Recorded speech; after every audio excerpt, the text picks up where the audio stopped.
اتفضلي. منورانا. ميرسي. احلى ورده لاجمل ورده. انت عارفه ان انا بحب النوع ده قوي بجد؟ يعني ولابسه كمان الوان مشرقه ومتفائله، شايفه المستقبل ازاي؟ مشرق ومتفائل. الطريق كان لطيف النهارده؟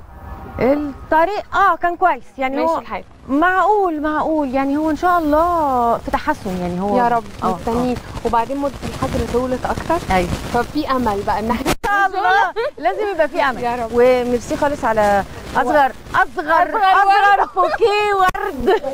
يعني حاجه رقيقه، ما قامت بوكيهات الدنيا كلها، بس لقيت حاجه رقيقه لممثله وفنانه جميله ورقيقه، وبعدين اللي في القلب في القلب. انت عارفه انا بحبك قد ايه. ميرسي خالص. وبعدين انا بحب الورد، وحتى لو ورده صغنونه كده رمزه عربون الحب اللي بينهم، بيبقى شيء جميل. منوره الدنيا كلها. الله يخليك. وايه اخبارك بقى؟ يعني احنا دلوقتي بنخلص الصيف وداخلين على الخريف، شايفه الدنيا عامله ازاي؟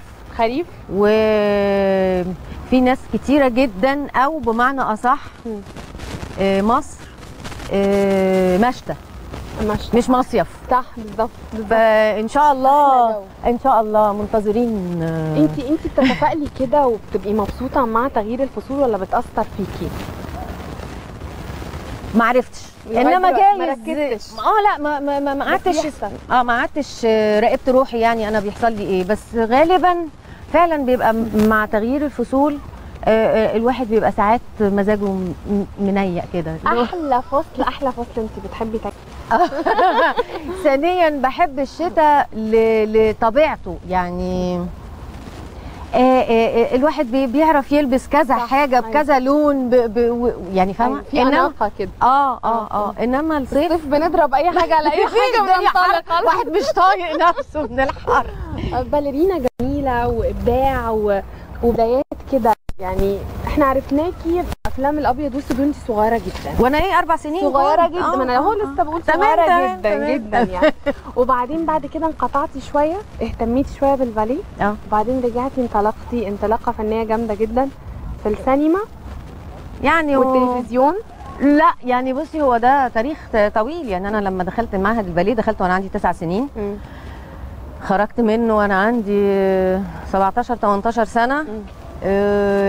اشتغلت سنتين في الفرقه، فرقه باليه القاهره. بعد كده بدات بداتي تمثلي. امثل وانا كبيره بقى. انت كبيره. وفي نفس الوقت قلت ايه، لا خلاص الباليه مدته قصيره بالنسبه بالنسبه للست يعني. عشان الست عايزه تتجوز وتخلف وكده.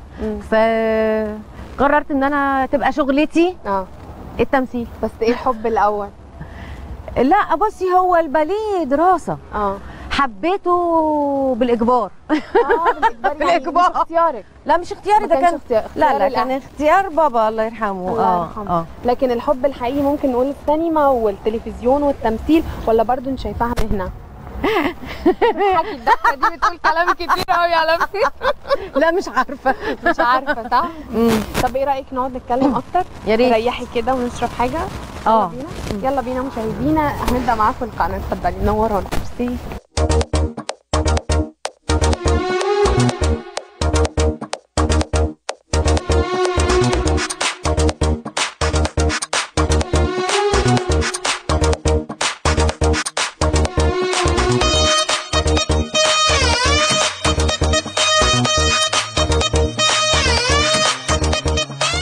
مقامها بوكيه كبير جدا من الورد، شارع كامل مملوء بالورود، لكن احنا اثرنا زي ما هي رقيقه وجميله يبقى الورده اللي بنديها لها ورده صغيره ورقيقه.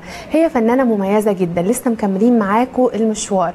استقبلناها النهارده وهي قررت ان هي تفتح قلبها لنايل سينما، واتكلمنا اكتر وتدخلنا لعالمها. معانا ومعاكم فنانتنا الجميله والمتالقه دائما علا رامي. اهلا بيكي يا علا. اهلا وسهلا. ايه رايك في الورده؟ تحفه، لذيذه جدا. وبعدين يعني الهديه مش بكبرها. صحيح. يعني ممكن حاجه رمزيه قوي تاثر فيكي. اكيد. انتي رومانسيه بالفطره. باين من عينيكي. ايوه بيبين. دايما يقول لك العين نافذه الروح. اكيد. وجواكي فعلا كلام كتيره محتاجه تطلع. يعني هي مش محتاجه تطلع، هي بتطلع. هي لما تحكي معايا هتطلع. انتي النهارده جاهزه وجايه كده فاتحه قلبك لينا النايل سينما تقولي كل حاجه ان شاء الله. ان شاء الله. علا رامي، البدايات خلينا الاول ابارك لك على التكريم، تكريم مهرجان اجيال للطفل. شايفه التكريم ده ازاي؟ طبعا هو كان تكريم كويس قوي، والتكريم دون كان علشان انا مثلت وانا صغيره ومثلت كملت لغايه دلوقتي وانا كبيره مثلت برضو. ف حافز لمشواري الفني، ان هم فاكريني، ان هم بيكرموني فيه والحمد لله. خلينا نبدا معاكي من البدايات. ظهورك في الاول طفله جميله جدا، ملامحك ما شاء الله وما زالت الملامح اكتر من الاول اجمل. وبداتي مع عمالقه، يعني رشدي اباظه في حد ذاته دون في رهبه كده. طبعا كنت عامله ازاي؟ طبعا ولا اعرف مين ده ولا عمو كده وانكل. عشتي ازاي الجو ده؟ كانوا بيتعاملوا معاكي البنوته الاموره الطعمه اللي بتدلع على طول، مش بيتقلوا عليها، داخله بعشمها كده؟ والله انا مش فاكره صراحه خالص. لا والله يعني انا الفيلم ده مش فاكره فيه حاجه خالص غير حاجه واحده، مشهد واحد بس. كان مع زوزو نبيل الله يرحمها، الله يرحمها، اللي هي المفروض بتخطفني و بتنيمني، بتقول لي نامي نامي يا حبيبتي. فانا بقوم شايله ايدها وطالعه كده من جنبها يعني، ولقيت ظابط فرحت كده بابا يعني. ده المشهد الوحيد اللي انا فاكراه. يعني نسيتي مشاهدك مع رشدي اباظه؟ فاكره كله، ناسيه كل حاجه. ده المشهد الوحيد بس اللي انا فاكراه وانا واعيه يعني. طب لما بتشوفي نفسك على الشاشه، البنوته الاموره دي اللي طالعه وبتمثل مع نجوم كبار، تأثيرها عليكي ايه؟ يعني محتفظة بالشرايط دي، محتفظة بالافلام دي؟ بصي، هو انا محتفظة بيها فيديو VHS وحاجات كده اللي هي خلاص موجودة. بس ان شاء الله اكيد مطبوع منها دلوقتي سيديهات DVD وحاجات كده يعني، هنلاقيها موجودة يعني.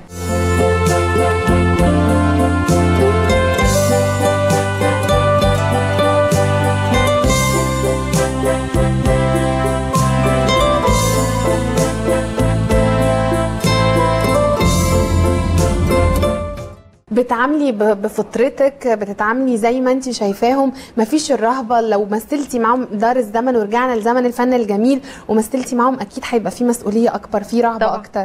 طبعا طبعا طبعا. وممكن تقعي في غرام رشدي اباظه كمان. ومين ما وقعش في غرامه؟ أيوة صحيح، كلنا لغايه دلوقتي. ده حصل لي لما كبرت وبقيت ممثله فقط، بعيدا عن دراستي للباليه.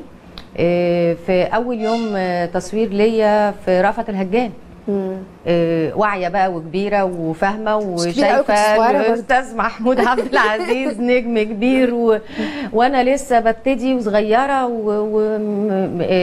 وكنت ساعتها بقى فاهمه يعني ايه نجم كبير. انما وانا بيبي مع رشدي اباظه ما فيش. خدتي كام تيك بقى في اول طلعه ليكي؟ لا، كان في رهبه شديده جدا. كان صوتي يعني اللي هو مش فاهم الكلام، مش مفهوم مني، مرعوش. الاستاذ يحيى العالمي الله يرحمه قال لي لا يعني نهدى بقى كده شويه وان شاء الله هنقول هنمثل كويس وكده. فالاستاذ محمود قال له طب ممكن تدينا 5 دقايق بس راحه، هندردش شويه علشان يكسر الحاجز اللي بينك وبينه. بالظبط. وده اللي حصل. قعد ودردش معايا، وانت درستي ايه وعملتي ايه ولما كنتي فين، واللي قعد يدردش معايا، يخرج مني شحنه الخوف، يخرج. وده طبعا شيء يحسب له، انه بيقف جنب الممثلين الجداد اللي لسه طالعين يعني. فانا بشكره جدا، وخرج مني الرهبه تماما. وكان اول مشهد صورناه بخبط على الباب وبفتح وبوري له الاوضه اللي هو هيعيش فيها. فبقول له ده طبعا السرير، وده الكومود، وده الدولاب، وده اللي مش عارف مين ايه، وده بعرفه على الاوضه. وبعدين بفتح له الدولاب وبقول له هنا دي البيجامه من سيكورال. قال لي منين؟ من سيكورال، اللي هو زمان بيقولوا عليه شيكوريل. على كان في محلات اسمها شيكوريل، طبعا هي مش موجوده خلاص حتى الناس مش مستوعبين ايه ده، اللي هم الاجيال الجديده يعني. ف كانت لمحه كوميدي كده يعني، سيكوريل سيكوريل. يعني ده الاكسنت بتاعتك انت اللي بتنطقي كده، مش مكتوب في السيناريو؟ لا لا لا، ده كان مكتوب، كان مكتوب كده فعلا. يعني فخدها عليكي بقى بعد كده؟ لا يعني اللي هو ايه بيداعب يعني، بملاطفه كوميدي شويه كده يعني. علا رامي، باليرينا، بتحافظي على رشاقتك لغايه دلوقتي ما شاء الله، ربنا يزيدك الحمد لله من يعني فضله وجماله. الباليه عايزين نعرف دخلتيه ازاي؟ هل دخلتيه عن حب ولا دي كانت رغبه من الاسره؟ ولما دخلتيه بصيتي له على انه دراسه ولا على انه موهبتك بتنميها؟ خلينا نتكلم شويه عن الباليه.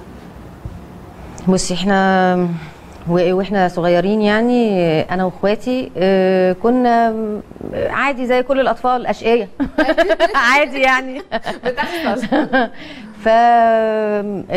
بابايا الله يرحمه كان معهد الباليه فتح، واحنا لسه ما كناش اتولدنا يعني، فحط عينه عليه لما اتولدنا وبعدين كبار بقى او بيبيهات يعني، وبنلعب وبنرقص وحاجات كده، فعرف ان المعهد بياخدوه من 9 سنين، فقال لك طب خلاص يبقى انا اقدم لاولادي دول بيرقصوا.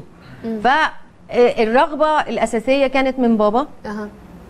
انا ما فيش مدرسه، يلا ادخلي مدرسه، ما اعرفش، انا بيبي خلاص، ما فيش حاجه يعني. لما دخلت المعهد احنا قضينا في المعهد وقت كبير، يعني كنا بنقعد فتره كبيره جدا في الدراسه يعني، ف يا دوبك بروح عامله كده انام، اصحى تاني يوم 6 الصبح علشان اروح المعهد تاني. فتقريبا حبيته يعني، اللي هو انت عارفه تقريبا حبيته. فخلاص بقى دراستي بقى بحبه، بقى مجتهده فيه وكده، وبعدين بس. انت شايفه ان استغلوكي في الكوميديا ولا لسه ما جاتش الفرصه اللي انت بتحلمي بيها يعني؟ لا، هو مش استغلال قوي يعني، انما تقريبا نص الاعمال اللي انا عملتها كانت كوميدي، لايت كوميدي. شايفين ان انا بقدر اقول يعني لما اقول حاجه تضحك الناس بتتقبلها وبتضحك منها، مش تقيله، مش دمي تقيل يعني، لا خالص. فتقريبا بقول لك تقريبا هي بصي، اصل الكوميديا نوعين. كوميديا موقف اللي هي بتبقى مكتوبه، تقولي 1 2 3 4 لغايه لما النتيجه في الاخر ضحكه. دي كوميديا الموقف تبقى مكتوبه، انما الكوميديا الفرسير يعني زي ما بيقولوا دي بيبقى في المسرح، وده بيبقى ارتجالي، بيبقى في اللحظه كده، هو خاطر جال قلته وضحك الصاله، وده اخطر انواع الكوميديا طبعا. ده صعب، انا ما اقدرش عليه. صعب يعني، انا اكتبوا لي اقول بس ما فيش حاجه كده بتطلع منك ارتجاليه، افيه مثلا كده او كده؟ ساعات. طيب، دايما الكوميديا لما حد بيتصنف كوميديا او لايت كوميدي بيتحسر في ده، لما حد يبقى وشه جميل بيتحط في دور البنوته الرومانسيه. انت حاسه ان انت انحصرتي في ادوار بعينها؟ شويه يعني، لفتره معينه. اتمردتي امتى؟ طبعا اتمردت بقالي لا، هو انا بتمرد كل شويه يعني، كل فتره كل فتره. والتمرد ده مش انا اللي بتمرد، المخرج بياخدني في دور بعيدا تماما عن القولبه اللي عامليني فيها، اللي بيجيبوني فيها، الرومانسيه الحالمه اللي عامله كده على طول وبتاع. ده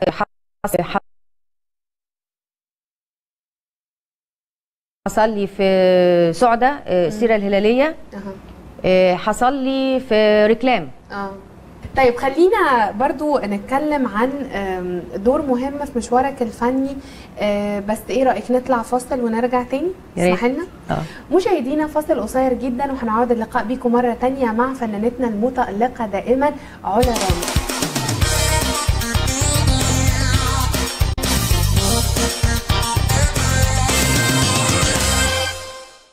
مشاهدينا بنرحب بيكم مرة تانية ولسه مكملين معاكم المشوار الفني ومشوار النجومية مع نجمتنا في نجم اليوم النهاردة فنانتنا الجميلة علا رامي. أهلا بيكي يا علا مرة تانية. أهلا وسهلا. احنا سعداء ان انتي معانا النهاردة وسعداء كمان ان انتي فاتحة قلبك وبتتكلمي من القلب. الحمد لله. الحمد لله. علا محطة فنية مهمة جدا في مشوارك الفني في فيلم كريستال مع شريهان والمخرج عادل عوض، ودور غريب جديد برضو. يعني انتي تمردتي على فكرة البنت الجميلة الرقيقة، كان في شوية فاليانا. شوية بس شوية كتير. شوية كتير. طيب يعني اترشحتي ازاي للدور ده تفتكري؟ انا اخوات عادل عوض، عاطف وعلاء، زملائي في معهد الباليه. فكنا بنحضر يعني اصدقاء عائليا، فكنا بنحضر الحفلات واعياد الميلاد وعارفين بعض. فانا عارفه عادل برضو من زمان جدا يعني، وعارف ان هو ان انا باليرينا وعارف كل حاجه يعني. لما جه عنده الفيلم دون وبدا يشوف مين يعمل ايه في حاجات وكده، فكلمني قال لي علا انا عندي دور ليكي كويس كذا وكذا وكذا وكذا كذا كذا وكذا كذا كذا وهنبتدي تصوير بعد بكره. قلت له انا بعد بكره. قال لي ايه؟ قلت له انا في الاردن، انا مش في مصر. قال لي طيب يبقى لازم هتيجي امتى؟ وطب هشيلك الدور وهستناكي، هبتدي بحاجات ثانيه انت مش فيها واللي المهم رجعت متمسك بيكي. الحمد لله كان متمسك بيا. رجعت و يعني عايزه اقول لك ايه، نزلت من الطياره حطيت شنطي، رحت على التصوير اللي هو مانيش فاهمه حاجه ولسه ما قريتش ومش عارفه حاجه، بس ثقه من عادل. ف مثلت مشهد واحد بس اللي هو اول مره يعني، كان حفله ومتواجدين كلنا وكده يعني. طيب الدور انت بتجمعي مواصفات واوصافات الشخصيه ازاي؟ يعني انت عارفه ان الدور ده شويه ميال انه يبقى فالن، او مثلا دي طيبه قوي او دي يعني غلبانه قوي، بتجمعي المواصفات دي ازاي غير توجيهات المخرج كمان؟ لما بقرا الفيلم كله على بعضه او العمل الفني وبشوف الحدوته كلها رايحه فين وبتتكلم عن ايه، بشوف بعد كده دوري انا وعلاقته بالشخصيات الاخرى في الفيلم. لازم في كل عمل فني اشوف في البدايه ايه والوسط ايه والنهايه ايه علشان اقدر احدد مسار الفيلم كله. انا هتقمص الدور ده ازاي. على يعني كده هي دي المواصفات اللي انا بختارها على اساسها العمل. ايه اكتر فيلم قريب لقلبك تحسي ان هو لما بتشوفيه كده انك فخوره انك عملتيه؟ كتيبة الاعدام. كتيبة الاعدام، بس ده كان دور صعب وبرده مختلف. هو كان بالنسبه لي الدور هو الفيلم كله كان ضلمه، يعني قضيه فظيعه وقتل وحاجات كده. الدور بتاعي انا كان لايت كوميدي، فكنت حباه قوي. وظابط وملازم اول وبتاع وعايزه الظابط اللي هي بتشتغل معاه يتجوزها وهتيجي تقابل بابا امتى وحاجات كده يعني. فده من الافلام اللي انا كانت لطيفه جدا بالنسبه لي. وحنفي الأبهة طبعا. حنفي الأبهة. طيب احكي لنا بقى في حنفي الأبهة كواليس عادل إمام الزعيم، اتعاملتي معاه ازاي؟ هو بيتعامل ازاي مع الكرو؟ لا بيتعامل كويس جدا وبيصاحبنا يعني بيصاحب كل العمل الفني يعني. الحمد لله بيعاملنا كزملاء. مش بيحسسنا بفرق مش متعالي النجوميه. اللي انا كنت لسه في بدايتي يعني. ما حسيتش خالص فرق النجوميه او تعالي او كده، لا خالص خالص خالص. وبالعكس ده في موقف في الفيلم ده بالذات يعني ما يتنسيش. ايه بقى؟ اللي هو اول ما اخويا بيجيبه بيجي فكلنا بنتخض، فبيقول لنا ما اعرفش مين ايه، فكلنا انا ومدام رجاء بنكون شايلين عشان بنحضر السفره يعني، فشايلين اطباق، فاول ما بنتخض منه فبنقوم راميين الصيني اللي في ايدينا ومخضوضين وكده. فوانا بعمل كده كنت لابسه عقد من الهند، حاجه كده هو دواير كده وفي سمبوكسايه كده نازله، وانا بعمل كده ايدي دخلت في العقد، اتقطع اوبس واتفرط. يا نهار ابيض. ما ايه طب ازاي ده انا ده المشهد ده لسه في قبله ولسه في بعده وراكور. انت وراكور، ما انا بقصد عشان الناس مش تفهم راكور يعني, يعني في لسه قبله هنصوره لسه بعده هنصوره. طب والعقد ده هنعمل فيه ايه؟ اتفرط على الارض. ما بقى طبعا ايه ستوب. طب يا جماعه نزلنا العقد، نلم العقد، نزلنا كلنا وطينا نلم خرزه من هنا وحته ما اعرفش من ايه من هنا وايه من هنا. الحاجات البسيطه دي تاثيرها قد ايه يعني صعب وله تداعيات على السينما. يعني شايفين ان الحاجات دي ممكن تكون يعني ايه عقده قطع مش مشكله ما خالص مش في دماغي يعني. وبعد ما جمعتوا العقد عملتوا جمعنا العقد وجابوا لنا ابره وفتله وقعدت الضمه بقى تاني. طبعا اتلضم غلط لان انا مش عارفه ترتيبه ايه الاول، بس هو اهم حاجه ان السمبوكسه في النص وخلاص. كلمينا بقى عن ايه الدور اللي انت نفسك تعمليه، يعني لسه بتطمحي انك تعمليه بس لسه ما عملتيهوش. لا هي مش مساله مش رسميه، من زمان وانا عايزه اعمل يعني انا عملت الدور ده ولكن عايزه اعمله بتمعن اكتر. نفرتيتي. الله. انا عملت مسلسل كان اسمه اخناتون ونفرتيتي. كنت طالعه بنت اخناتون ونفرتيتي.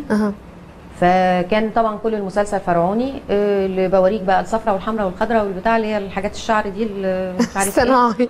واللبس والاكسسوارات والحاجات دي. طبعا انا فرحانه قوي ومبسوطه،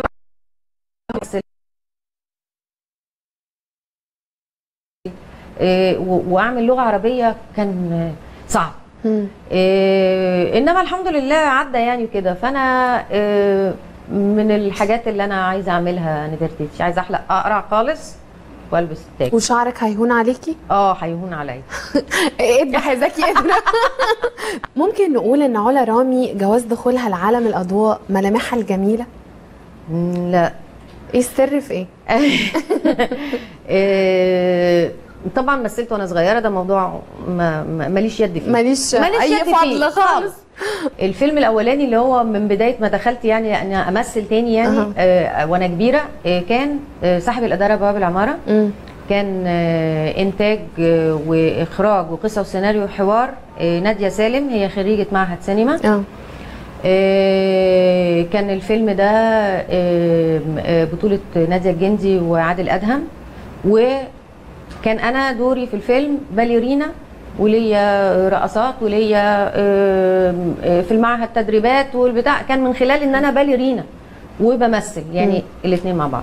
فمدام ناديه راحت وشافتنا، ولان الاكاديميه كلها في حته واحده فهي في معهد السينما احنا في معهد الباليه، فراحت شافت العروض بتاعتنا، شافت نقتني، قالت لي انت ممكن تمثلي يعني عندي كذا ممكن كذا ممكن كذا. قلت لها بس انا مثلت وانا صغيره بس مش عارفه وانا كبيره ايه الحكايه وهعمل ايه وانا ما بعرفش، انا بعرف على المسرح وكده.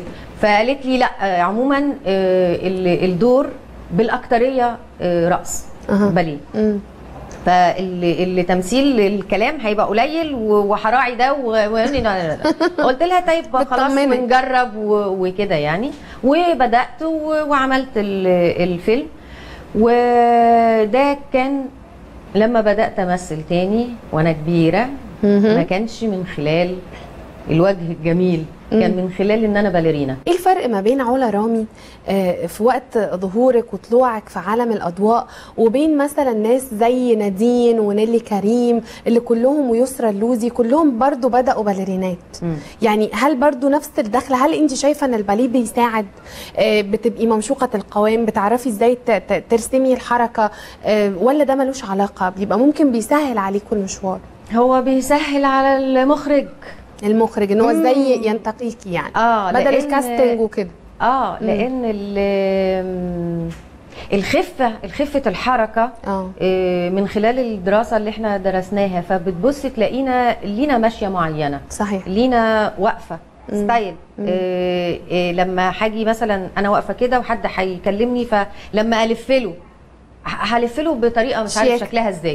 فده بيبقى المخرج هو اللي حابب ده وعايز يعمل ده ويبروز ده طب انت ايه رايك في الجيل ده من الباليرينات اللي دخلوا السينما، زي يسرا اللوزي، زي نيلي كريم، زي نادين من قبلهم؟ ايه رايك فيهم؟ قيميهم ازاي؟ لا يعني بيعرفوا يمثلوا، حققوا نجوم، بيجربوا برضو بيجربوا فينا زي ما انا جربت برضو. انا كنت بجرب في الجمهور عادي يعني خالص، وهم اثبتوا يعني. في منهم باعد يعني، جربوا، هم جربوا فينا او جربوا في الجمهور يعني في تمثيلهم، ومن عمل لعمل بيكتسبوا خبرة التمثيل. الحمد لله هم كويسين النهارده. انت شايفه ازاي وضع السينما؟ يعني احنا لو هنقيم دلوقتي وضع السينما وهنشوف وضعها عامل ازاي في ظل الظروف اللي مصر كلها بتعاني منها، هتقيميها ازاي؟ امتى السينما هتخرج من كبوتها؟ امتى السينما هترجع تاني قويه علشان تضم كل الفنانين المبدعين اللي هم يعني على أهبة الاستعداد، بس الظروف مش مساعده يعني؟ انا هقول لك على حاجه علشان يبقى فيها التفاؤل يا رب. احنا النهارده او بقالنا سنتين في فقاقيع، فقاقيع فنيه، ودي بتحصل في قفا الحروب او قفا الثورات. يعني بقى بعد كل ثوره في اي بلد بتحصل. حلوه فقاقيع فنيه دي. فقاقيع فنيه فعلا. فبتبصي تلاقي حاجات كتير كده بتفرقع حاجات فقاعه بيتواجدوا لمجرد التواجد يعني، جايز. فالفقاعات دي كلها هتفرقع خلاص، كله هيفرقع الفقاقيع دي كلها، ويرجعوا تاني وهيرجع تاني الميه نظيفه كويسه. الامل موجود، وزي ما بقول لك ده بيحصل في كل بلد بيحصل فيها ثوره، بعد الثورات بيحصل فقاقيع فنيه كده. علا رامي، تسمحي لنا نخرج لفاصل ونرجع تاني نكمل حوارنا معاكي؟ مشاهدينا الاعزاء، فاصل قصير جدا ونعود اللقاء مع نجمتنا الجميله المتالقه علا رامي، خليكم معانا.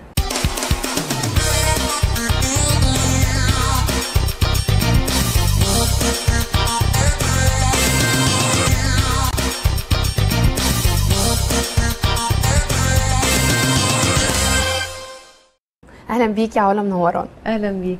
علا، اتعاملتي في مشوارك الفني مع نجوم كبار، قلنا عادل امام، قلنا فاروق الفيشاوي، قلنا طبعا رشدي اباظه، دون جوان السينما، مش ما يحسبش رغم انك ناسيه رغم انك ناسيه يعني. وكمان اتعاملتي مع سيده الشاشه العربيه طبعا في ارض الاحلام. برضو دورك كان فيه حاجه يعني، ما كان مختلف برضو. وانا كنت طالعه مذيعه. ما هو مره ظابط ومره مذيعه يعني، بتنوعي.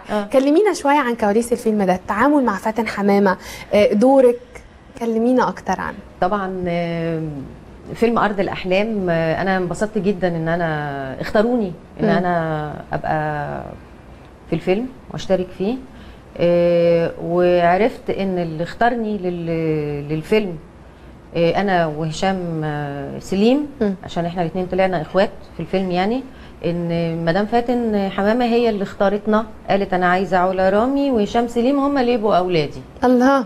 فلما رحت يعني وقالوا لي ان المدام فاتن هي اللي مختاراكي، يعني الدنيا سعادة الدنيا وما فيها، سعادة الدنيا طايره طايره طايره طايره. فطبعا انبسطت جدا جدا جدا.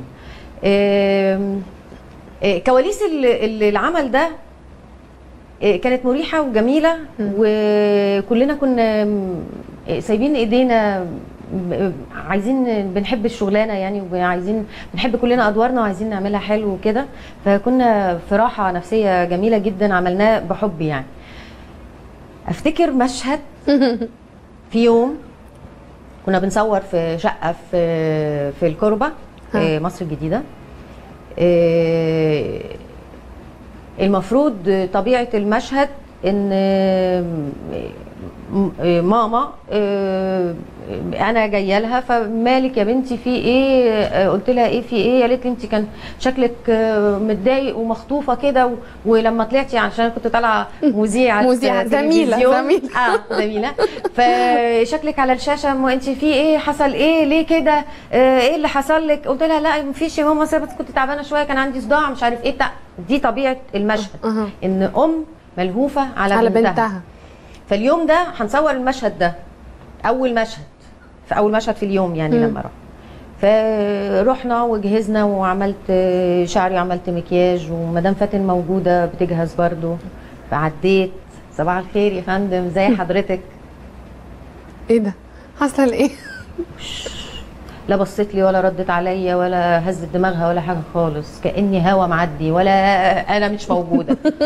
قلت خير انا عملت ايه؟ ده انا صبحت بس، يا نهار ابيض لا يكون انا عملت حاجه وانا مش عارفه في ايه. وهي اللي مختاراكي طيب كمان. وهي اللي مختاراني. طيب خلاص ماشي، يلا استاذ داوود عبد السيد المخرج، يلا المشهد هنعمل الحته الفلانيه، المشهد الكاميرا من هنا هتعمل، هتدخلي هتعملي هتسوي بروفا. عملنا بروفا خلصنا. طيب هنصور، صورنا. خدتني بالحضن والمشهد بقى خلصناه. بعد ما خلص المشهد اللي هو بالحضن وانها خايفه عليا وانها مخضوضه واللي فبنجهز بقى الحاجه الثانيه اللي بعدها.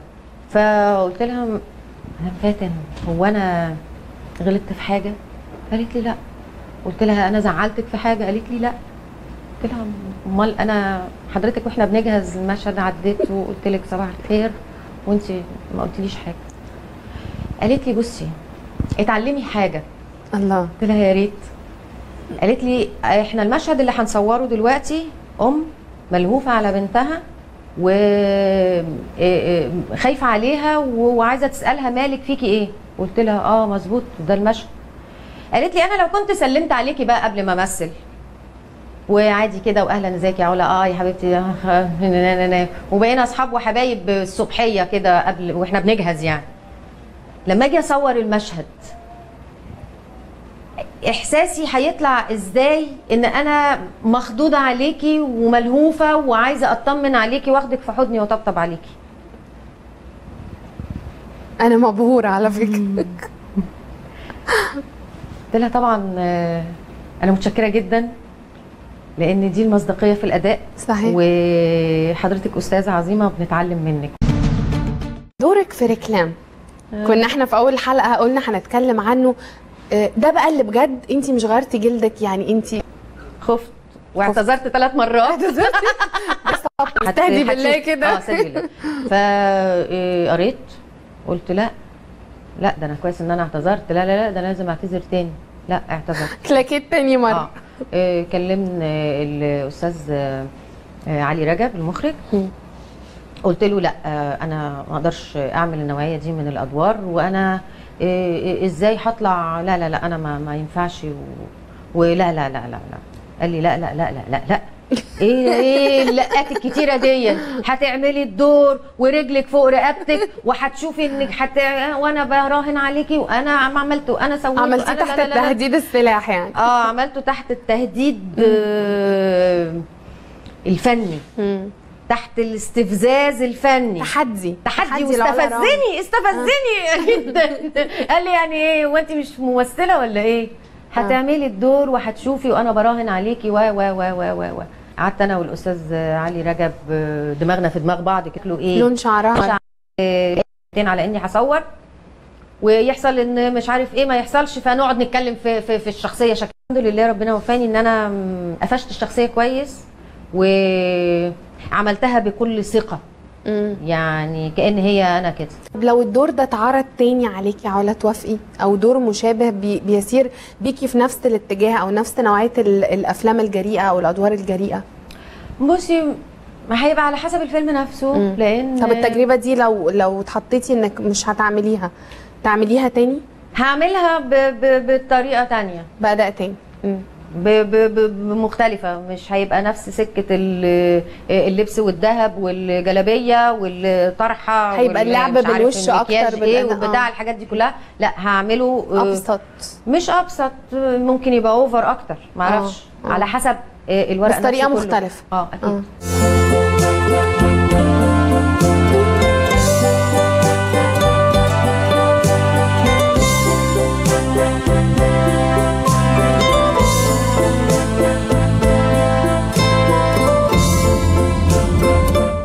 ناس كتيرة جدا قالت ان علا رامي مثلت في كاريوكي كنوع من انواع يعني مساندة لعمر ابنها، ده حقيقي؟ ده حقيقي. وحاجه تانية كمان، ده الناس كلها والصحافه وكل الناس كانوا فاكرينه انتاجي. كمان بنصحح لهم المعلومه. كانوا فاكرينه انتاجي وبتنتج لابنها وخريج معهد وموهبه واللي فواقفه جنب ابنها وانتجت له فيلم يعني. انما هو مش انتاجي يا جماعه. بصحح المعلومه. انا وقفت جنب ابني ضيفة شرف في الفيلم، لان المخرج والمنتج طلبوا مني كده، ولقيت ان هي يبقى لطيف يعني ان انا شايفه عمر ازاي؟ يعني شايفاه كممثل ازاي؟ هيبقى له مستقبل في التمثيل؟ يا رب يا رب ان شاء الله. هو طبعا برضو زينا كلنا بيتعلم فينا التمثيل برضو. فاوريدي هو بيمثل دلوقتي يعني. هو من اول ما دخل اولى معهد وهو عمل مسلسل وهو لسه في اولى معهد، وتانية معهد مش عارف عمل ايه وعمل ايه وعمل ايه يعني. اتمرن يعني وشاف التمثيل ازاي ورياكشناته تبقى شكلها ازاي يعني. اخد خبره ولسه هياخد خبره طبعا اكتر من كده. طب تاثيرك عليه يعني ايه النصايح اللي علا رامي بتقولها لعمر خورشيد الممثل مش ابنها؟ غير يعني ننسى شويه، هنتكلم لسه بعدين. ايه النصايح اللي انت بتنصحيه بيها؟ والله هو انا بنصحه بقول له خلي بالك ان ما تبقاش اوفر في رياكشناتك يعني. في رد فعل الجمله نفسها. لما تيجي مثلا حد يقول لك حاجه فانت تقوم واخدها بافوره برياكشن زياده. اهدى شويه اكتر. هو شباب فبيبقى متسرع، فبحاول اهديه. مشاهدينا فاصل قصير جدا وهنعود اللقاء بيكم مره تانية. ده الفاصل الاخير اللي معاه هندخل لاسرار علا رامي الشخصيه والانسانيه. بتحب ايه وما بتحبش ايه؟ يا ترى طباعها عامله ازاي؟ يا ترى حياتها الاسريه عامله ازاي؟ لازم نقرب منها اكتر عشان اعتقد حضراتكم متحمسين تعرفوا علا رامي الانسانه عامله ازاي. انتظرونا.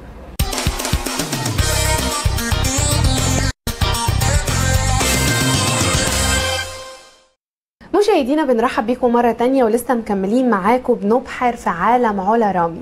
هي خدتنا لعالمها كباليرينا وتعرفنا عليها أكتر كممثلة، عرفنا إيه الأدوار اللي بتحبها وإيه الأدوار اللي قريبة منها وإيه الأدوار اللي يعني كانت مختلفة ومغايرة وخرجت من صورتها الجميلة أو البنت اللطيفة اللي دايما كانوا المخرجين بيحاولوا يحصروها فيها. دلوقتي بقى هننطلق وبكل قوة على سرعة 220 هنروح للجانب الإنساني والشخصي مع علا رامي. أهلا بيكي يا علا. اهلا بيكي. بس سرعه 220 ده كتير. اقول لك ليه. دايما الجمهور النجم اللي هو بيحبه وبيعشقه شويه بيبقى عايز يدخل بيته، ودايما انتوا عندكم مشكله انك شخصيه عامه. مهما حاولتي تبعدي الناس برضو موجودين في بيتك. بس ممكن نخليهم يعني مش هندخلهم الليفنج، هنخليهم بره. طب انا اقول لك على حاجه. ندخلهم الفيسبوك. ندخلهم الفيسبوك. نبدا بالفيسبوك. ليكي باع طويل في الاستاتيوس، ليكي اراء كتيره جدا بتكتبيها وبتعمليها بابليك وبتلاقي ناس كتيره جدا بيعلقوا عليها وانتي ما تعرفيهمش. لا بيبقوا من الاصدقاء. بس في ناس بيطلبوا يدخلوا من الاصدقاء. بيعلقوا على الحاجات اللي بكتبها، لان انا بحب يعني. حتى في التعليقات لما حد بيعلق على الكلمه اللي انا كاتباها بيقولوا لي ضحكتينا في ايام النكد والغم اللي احنا فيها دي يعني. فكتر خيرك يعني. حتى من ضمن اللي انا بحب اكتب تعليقات كوميدي ساخره. لان بس لذاعه برضو. لذاعه في مقاله ودل. ايوه بالظبط. جمله صغننه قوي كده بس تمام. تقتل القتيل. لا ناس يدخلوا لي انبوكس على الرسائل علشان صداقتك. يطلبوا الصداقه، يقولوا لي دمك شربات من فضلك. طب اعملي لنا طيب نبقى صداقه، لان مش عارفين نعلق على الكلام الجميل اللي انت كاتباه، فمن فضلك اقبلي صداقتنا علشان نقدر نعلق. فبيبقى كده يعني. فرقت معاكي في حياتك يعني؟ حاسه ان انت دخلتي على عوالم جديده، اتعرفتي على ناس جديده، بتعرفي اخبار جديده وانت قاعده في البيت؟ ممكن تبقي زهقانه، ممكن تبقي عايزه حاجه تسليكي. الحاجات دي مسليه ومفيده اكيد، بس ليها اضرارها اكيد. لي بقى في انا فاللي هو احلف لكم لا. طب انت لازم اعرف اذا كان انت طب فزهقت، السؤال ده اتكرر كتير جدا. اضرب لها في الحيط بالظبط. عارفين طب اعمل لهم ايه يعني؟ وخلاص على صحيح. كده. بلاش، مش عايزين يا عم صداقتك لو هي الحكايه كده يعني.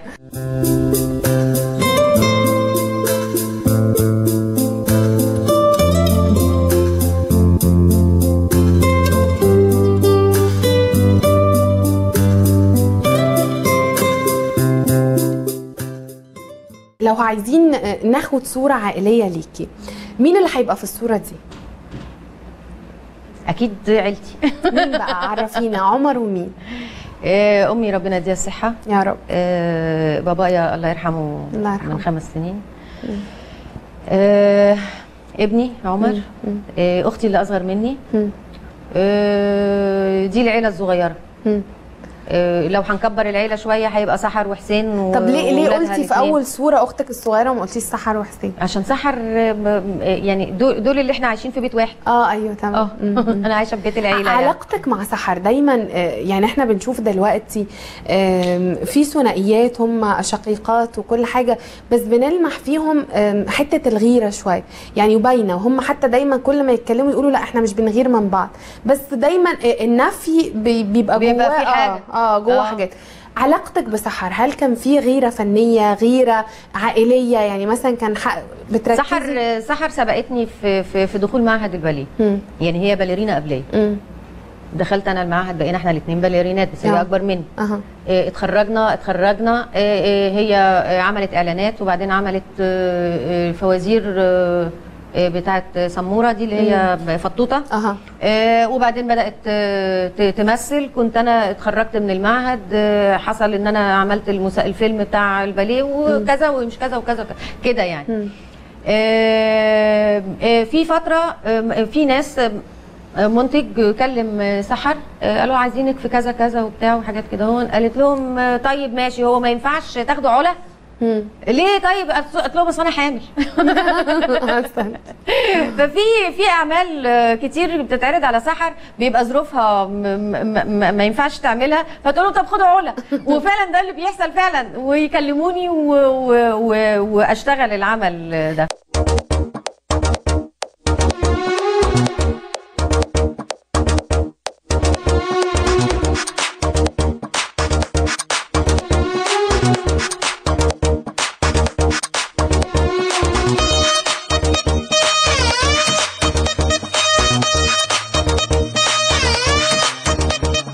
علاقتك بعمر، طبعا احنا بنهنيكي على كتب كتاب عمر للفنانه ياسمين الجيلاني.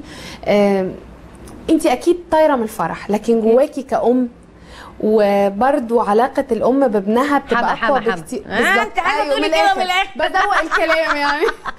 احكي لي عن علاقتك بياسمين. بصي بقى، شايفه اولا ياسمين صاحبتي وزميله فنانه من قبل ما يحبوا بعض ويكتبوا كتابهم. هم لسه دلوقتي يعني لسه ما دخلوش عشان بيوضبوا الشقه. البيت. لا انا عايزاهم يتجوزوا بسرعه. عايزين نخلص. انا لا عايزاهم يتجوزوا بسرعه ويخلفوا. انا عايزه اعيل بقى العب بيه. وابقى جده وماله. احلى جده، احلى واصغر جده على فكره. اصل بصي انا مثلت وخلفت وابني كبر وانا كمان كبرت اكيد. طب انا هخبي ابني يعني؟ هداريه؟ الناس اللي بتقعد تقول لا انا صغيره وبتاع، لا انا مش هخبي ابني، موجود وكبير وهيتجوز وهيخلف وهبقى جده وعادي خالص. ناس كتيره جدا بتسال الحب في حياه علا رامي فين دلوقتي؟ لا دلوقتي يعني مش مساله واخده استراحه محارب من الحب دلوقتي. لا هي مش مساله استراحه برضو ولا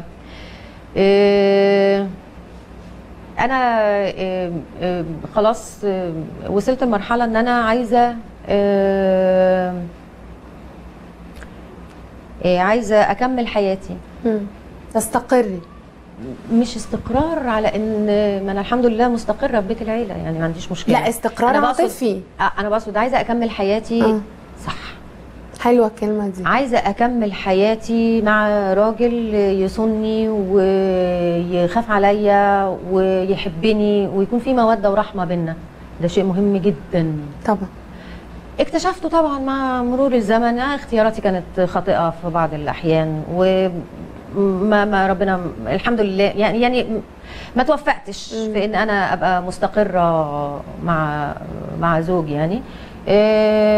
ف انا المرحله اللي انا فيها النهارده دي وبقالي شويه فيها مهتميه بشغلي اكتر طبعا.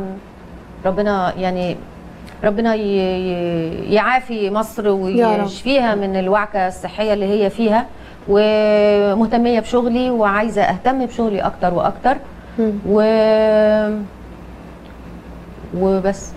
في قرارات علا رامي خدتها في حياتها ندمانه عليها؟ هو في طبعا اكيد، بس مش ندمانه عليها. يعني مش هتبقي حابه تغيريها لو رجع بيكي الزمن لورا؟ طبعا يا ريت لو حابه اغيرها، انما خلاص ما بيحصلش، ما ينفعش رجوع الزمن لورا.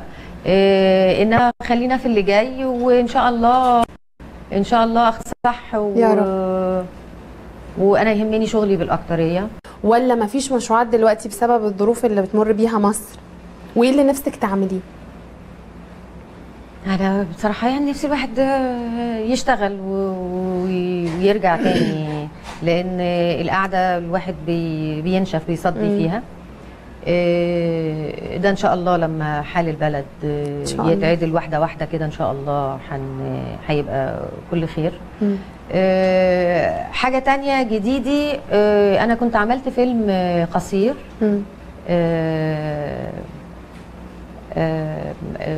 داخل المهرجان. هو دلوقتي هيدخل مهرجان، خدوا الموافقه بمهرجان اسكندريه. داخل مهرجان اسكندريه، واسمه كاستنج، وبيدور حوالين كاستنج. يعني الفيلم اختيار ممثلين. البطل بتاع الفيلم او اللي هو بيروح يعمل كاستنج في كل حته يعني اسمه اشرف فؤاد. هو اللي كاتب الفيلم، وهو البطل، وولد في معهد سينما لسه في المعهد. هو اللي بيخرج العمل. بيدور قصة الفيلم عن الولد طموح وبيحب الفن، وبيروح يسمع عن ان في هنا كاستنج ممثلين، فيروح ويقدم السي في بتاعه واللي. فوانا قاعده في الهناجر بقرا حاجه، بيكون هو قاعد فبيقول هي علا رامي ده انا رحت عملت كاستنج في الفيلم بتاعها. فبيجي يتعرف عليا وبيقول لي انا عملت كاستنج في الفيلم بتاعك، يا رب اقبل ويا رب ياخدوني. يعني طلع بشخصيتك الحقيقيه. طلع علا رامي نفسي هو. صعب انك تمثلي نفسك؟ لا عادي خالص. عادي خالص. قاعده بشرب قهوه في يعني ده طبيعه الدور يعني. قاعده بشرب قهوه بقرا سيناريو، بيجي الولد اهلا بيك ازيك بتاع انا فلان اهلا انا عملت كاستنج في الفيلم بتاعك ويا ريت يا نولي انت بلاقي معاه كتاب انه بيذاكر في حاجه فنيه. يا انت بتقرا ده انا بمتحن، ده انا لا يعني بديله دفعه، بديله كل مجتهد النصيب. بقول له نفس الكلام اللي بيتقال يعني. الله. فانا ضيفه شرف في الفيلم، وهو مشهد واحد بس هو ده، بس هو في كل الكلام بالظبط كده. فان شاء الله يا رب ياخد الجائزه الاولى يا رب ان شاء الله. نجمع على رد المقام اللي بكره سهله. انت اسمك ايه؟ انا اسمي خالد ناجح. الحمار اللي بره ده سابك تخش ازاي؟ هو انت ممثل؟ انت ايه؟ حمار.